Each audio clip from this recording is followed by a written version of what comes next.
Hello and welcome to our Sunday Social for today. So we're thinking about life events and we're thinking about the end of a marriage today. We're thinking about divine grace and human frailty.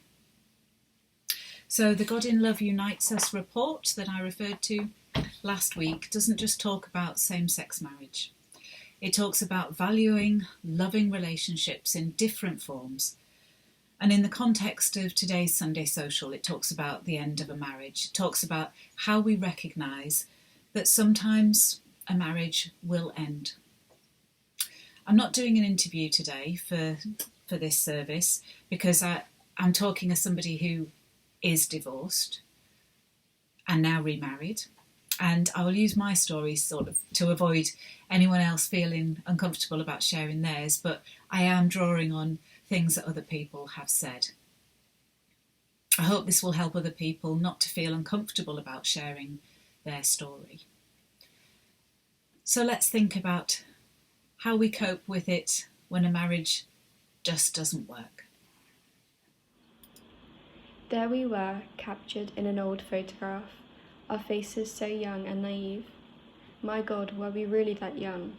A sliver of time, the future an unwritten book. We were as yet untouched by the joys, sorrows, and slow disillusionment that would follow, never dreaming that one day we would unlace the ties that bound us. In our innocence, we believed in forever, not knowing that parting could be such sweet relief. On different paths now, toward the setting sun, accompanied by memories and might-have-beens, there we were, but now we are not.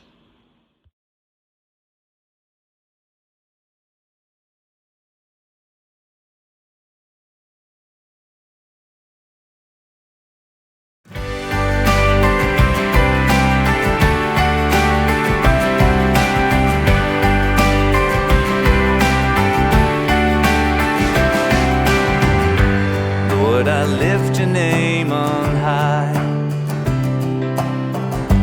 Lord, I love to sing your praises. I'm so glad you're in my life. I'm so glad you came to save us.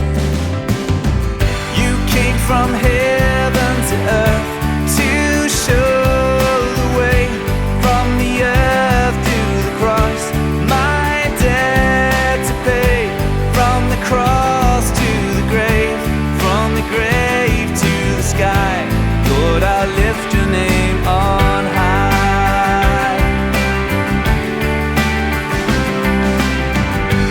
Lord, I lift your name on high.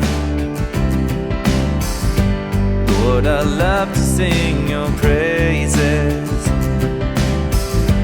I'm so glad you're in my life.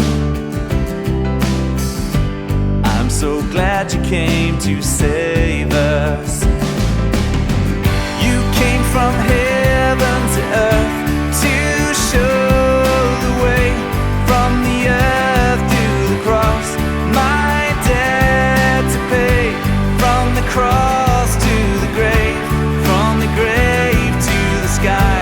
Lord, I lift your name on high. You came from heaven to earth to show the way, from the earth to the cross, my debt to pay, from the cross to the grave, from the grave to the sky. Lord, I lift your name on high. Lord, I lift your name on high. Lord, I lift your name on high.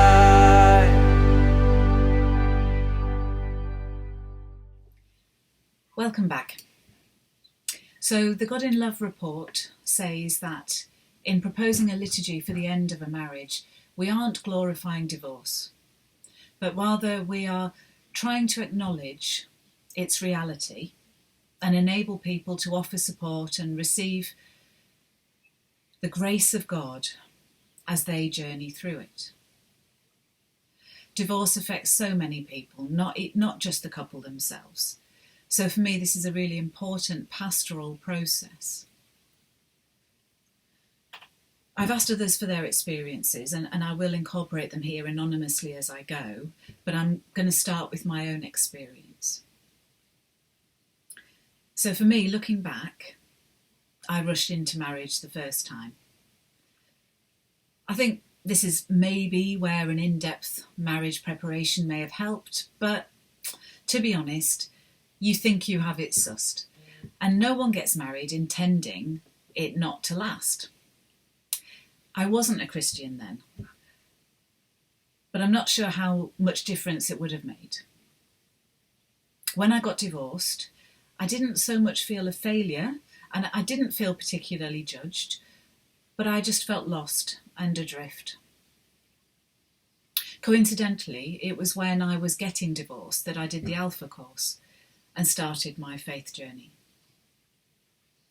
I wouldn't say that being a Christian makes me any more committed to my marriage than my non-Christian husband, or even that I would necessarily persevere more because of being a Christian. But it does bring me joy that God is present in our relationship and that we included him in our wedding ceremony. We got married in the church I was then worshipping in. So for some people, marriage is not something they feel the need to do at all. Their commitment is still lifelong, and they don't feel the need to formalise it in this way. Maybe the cost is part of the problem. Maybe it just doesn't even come up. As someone said to me, to say the words and not mean them is pointless, and I think that's so true of a Christian service. There have been so many baptisms in churches where there is reference to a God that isn't present or people haven't accepted into their lives. So I agree, why say the words, particularly the ones about God, if it's not how you feel? So for other people, the gift of marriage is something that they undertake with a clear commitment to be in it for life. But remember the words I used last week.